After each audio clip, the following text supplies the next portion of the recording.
Just to Well, we just leave it rolling, yeah. That's true. Okay, so hi everyone.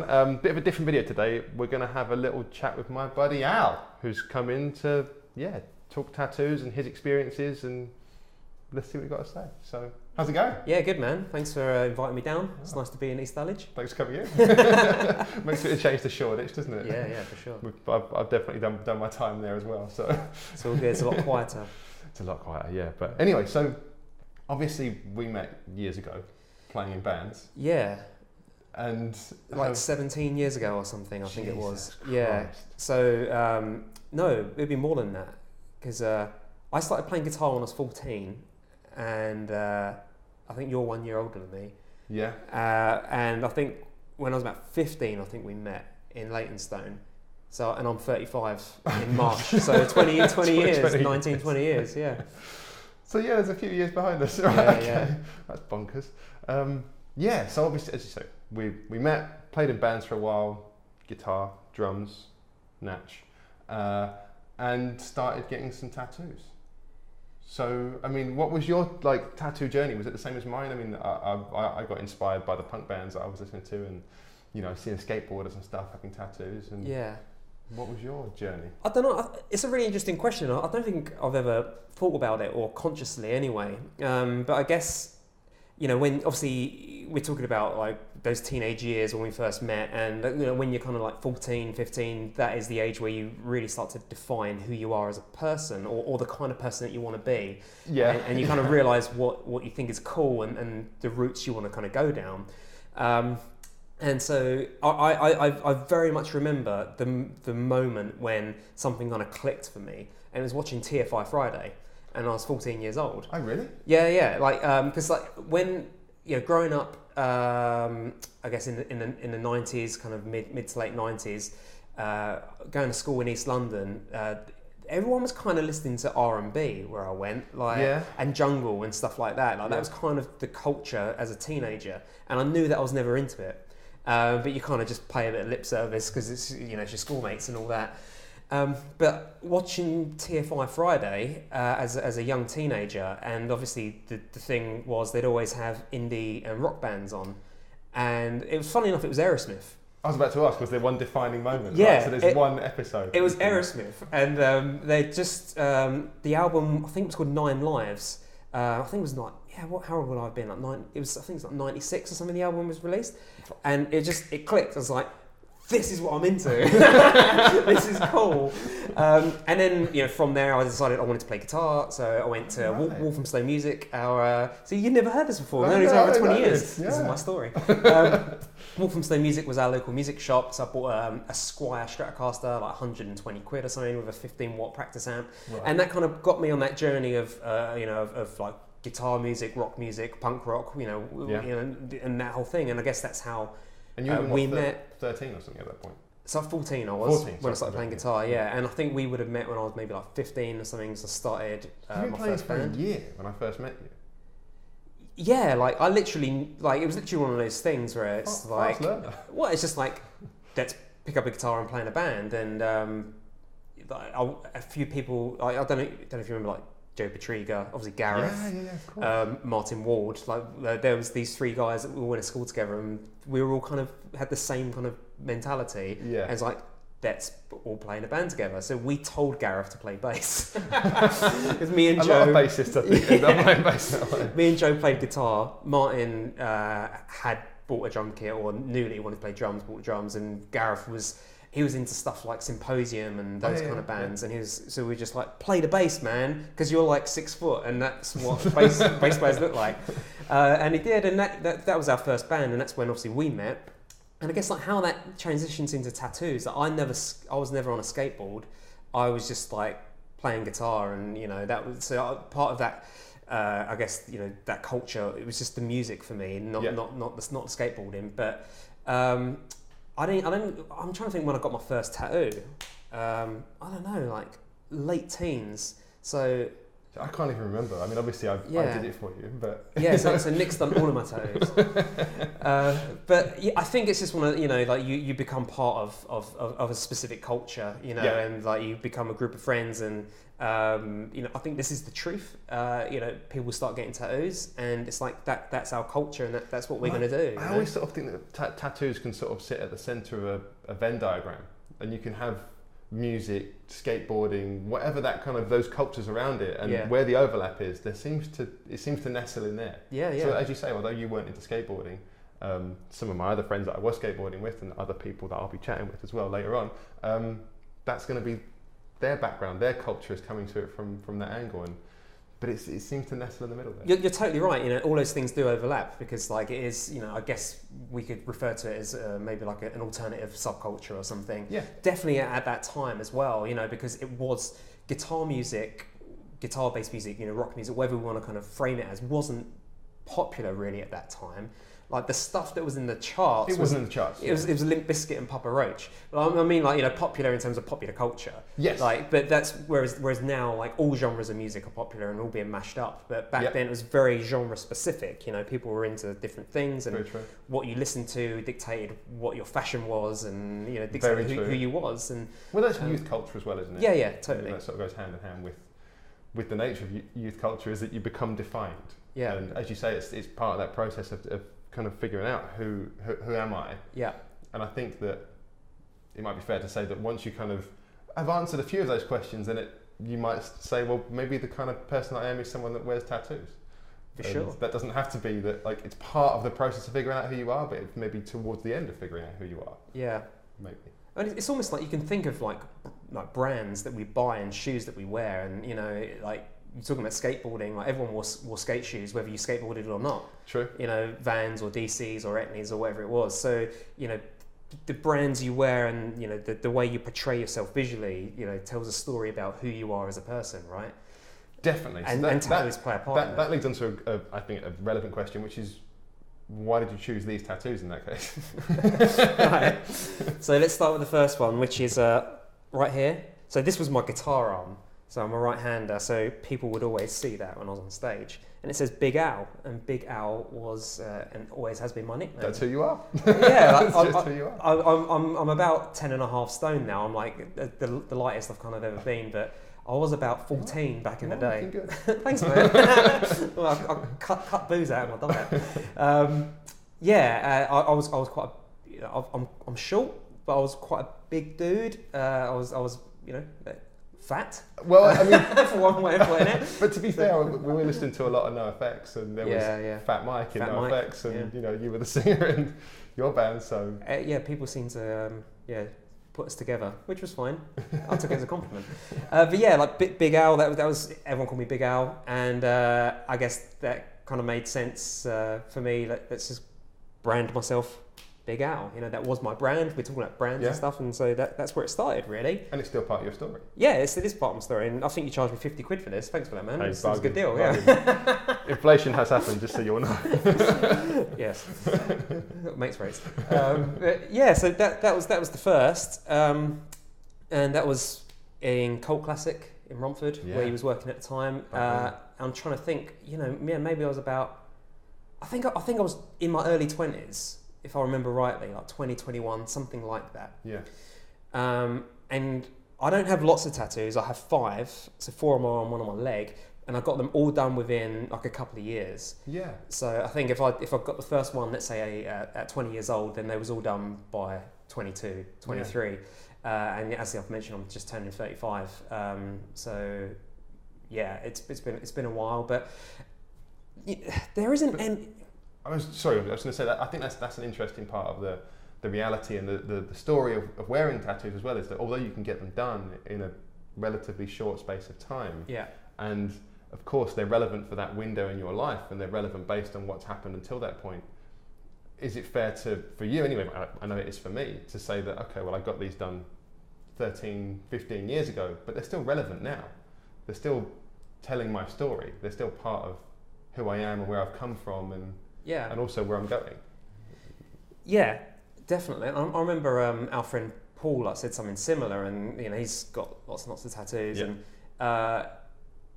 I think when people get tattooed for the first time or thinking about getting tattooed, one of the things that always kind of crops up is this, will I regret this when I'm older? Yeah. And I remember my brother, who has no tattoos, used to say, like, oh, you will regret that when you're older.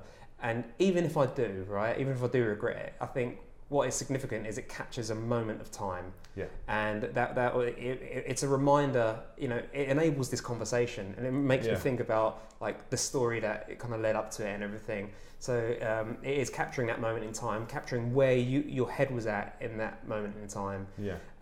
And which all contributes to your story through life. And which also, crucially, surely, I mean, that snapshot that it's reminding you of has nothing necessarily to do with the motifs that you've chosen, but they're just a reminder. It takes you back to that time, to that space instantly. Yeah. But you don't have to have a literal image to show that moment. Like you haven't got a tattoo of your band, of you up on stage, of you doing those things. You know, it's not. Oh, maybe I could get it on my back. Like a Last Supper. Yeah, exactly.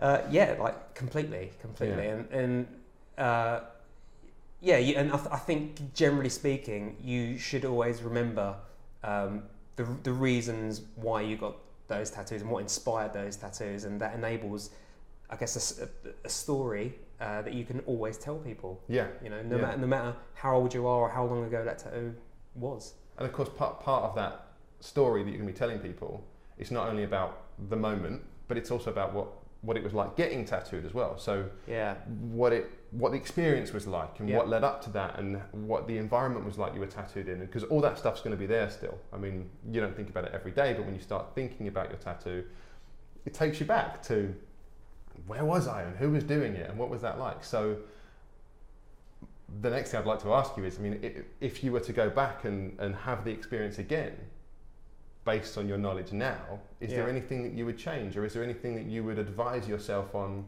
differently? Like your younger self, you could sit down and be like, okay, these are the things to think about. Do you feel like there was anything that might have been done differently, or you might have improved on, or the artist might have done differently? It's an interesting question, but I don't think so, and I think it's because it was you, and I knew you, and I trusted you, and I think that's important. Yeah. To kind of have that, like, you know, like if just thinking about, I guess if you're not tattooed and you don't know anyone who is a tattoo artist or anything, and the visions you might have about walking into the smoke field, hey kid, you know, like, you know, everyone's wearing leather. Like, that's a very different place. I can imagine, that definitely wasn't what it was like. But I can imagine that's how a perception might be. Yes. And which can be very scary, and like definitely in that circumstance you probably shouldn't be getting tattooed by that person. But so what I'm basically getting to is, I think it's important to understand who the artist is, and to make sure that you're both on the same wavelength. So don't just rock up on your 18th birthday and say, give me a heart here with mum in it, you know. Like, you have some conversations and think about it, and have some form of relationship. Yeah. So that there is trust, so that there is an understanding. Definitely. Yeah. I suppose you're not the right person to ask about if you would change anything, because you might not tell me anyway. No, I wouldn't, because I try and live without regrets. I'm quite a relaxed person, and like it's just interesting when people do say, does that say Big Al on your arm? It's like, yeah, it does, and you can tell that story, you know. Yeah.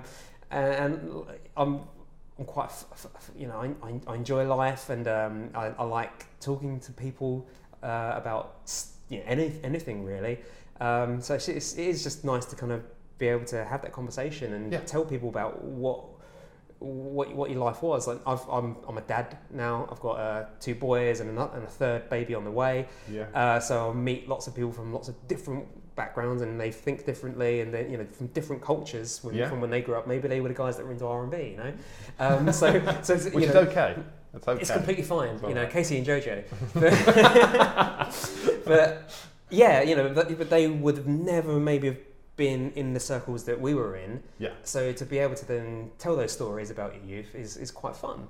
I suppose fatherhood is another one of those centres of the Venn diagram, isn't it? You get people coming in from different places. Absolutely, absolutely, and you know that's the commonality between you and someone who's completely different to you, who was into different music and wore different clothes and etc., and you're probably completely different now still.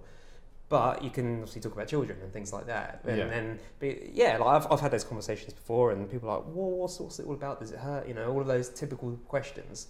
And when someone says, can you recommend someone? I say, yeah, my man Nick, you know, of which you know, like my friend Gabby, who I work with, him and his wife came from Tattooed. Lovely couple. That was really fun, actually. Yeah. So thanks for that. Very well. A little bit off piste, maybe, but it just popped in my head.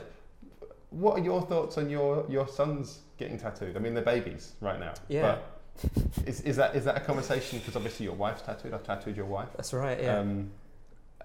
Is that something you've discussed? Is it something that's come up at any point? I mean, there's no reason that it should have, apart from you both have tattoos. So my boys are 5 and 2. So the 2-year-old hasn't said anything, but the 5-year-old has, because he's very inquisitive. Okay. And he says he's basically said Daddy, what are those pictures on your arms? So we explain what they are and why we've done them, and we say do you want to get some when you're older? He said no. Kids have to rebel. Yeah. Maybe that's the new rebellion, isn't it? Not getting tattoos. Always. And you'll be out of a job, Nick. I know. Yeah. Well, you know, them kids, man. But yeah, my mum and dad were and are fantastic, and they're way more conservative than I am, which I guess is natural. And my mum hated when I got tattoos, but she respected that it was my choice and my opinion to do so. Yeah. And that same kind of value I'll have for my kids. You know, if they want to do it, you know, obviously make sure that they're as educated as possible, and they don't go to some back alley dude that's going to do something which is awful. Yeah. You know, if you do it the right way. So I think that's the job. We are going off piece. We're talking about parenting here. Yeah. But you know that is ultimately the job of a parent. And I think just respect when he gets to that age what he wants to do. If he wants to dye his hair, or if he wants to get piercings, you know, you respect it. You educate and try and lead him down the path you think is the right way to go. Yeah, it's nudges, isn't it? I suppose. But I mean, as much as it is off piece, it's still kind of relevant, because I suppose it's reframing the kind of what advice would you give the younger version of you, and definitely kids kind of are the younger version of you in a way. So anyway, but and I think, you know, like the whole kind of you know, practice what you preach and all that kind of stuff. So you can't do one thing and tell someone to do the other thing. So you've just got to completely respect where that person's head is at, you know, at that moment in time. And I guess this goes back to what we said about it's a reflection of a moment in time and things like that. So if that's something you really, really want to do, you know, acknowledge the fact that maybe one day I will regret it, you know, and I'll look dreadful. That's life. But that's life, yeah. That's life. You know, but right now I look cool, man, so I'm going to do it, you know. And I suppose something else that's worth maybe picking up on what you just said is that it's worth bearing in mind, maybe when you're trying to find your artist to do your tattoo, that you want to find somebody who's considering where your head is and what your needs are, what your requirements are. And it's not about the artist and what they get to do, but it's about what you need and how they can facilitate that. I think that's so important, you know, because obviously for a tattoo artist like yourself, like, you know, your livelihood is based on reputation and portfolio in a way. So you might want to do specific pieces to kind of fill your portfolio, but you wouldn't do that because you are customer centric. It's like you tell me what you want, and then we'll work together, we'll collaborate to make it the best it can be and give you your vision. Yeah. So I think that's really important when looking for a tattoo artist, is someone that will collaborate with you to give you what you want, but obviously give you advice to make it right as well. Some people might have some crazy ideas. People have some crazy ideas. But that's okay. That's okay. Yeah, we can work it out. You know. But that's the thing, you know, you've been doing this for what, like 18 years or whatever. This year, 18 years. Yeah. Half my life. I turned 36 this year, and that's half my life. So you're an expert, and you know people should respect that. You know, so it's that kind of it is a collaboration in my view. It is a collaboration, yeah. I mean, the respect thing I definitely kind of wrestle with a little bit, but I think it's worth trying to find a tattoo artist who has tried to develop their expertise as far as they can. Yeah. Because why wouldn't you? Yeah. You know, like you're worth it. So well, you've had to tattoo your own legs, you know. This is true. Many have. You know, when you go on holiday and you're wearing your Speedos, like God knows what that looks like. Just a bit, yeah. Anyway, let's not go there. There are no photos of that. So, well, cool. Well, look, I mean, thanks. I think this has been a really fun chat, and it's nice to, kind of remember those times. Actually, we can have more of a chat about that when we turn the camera off. So, we will. Cool. Thanks, man. Nice one. Nice one. And don't forget to subscribe, hit like, check out Al's videos as well. He works for a company called Manifesto. Really interesting videos up on YouTube. I think on YouTube. Yeah, maybe we'll just link to it. Let's just do a link to it. There we go. Cool. Nice one. We'll see you for the next video. Cheers for now.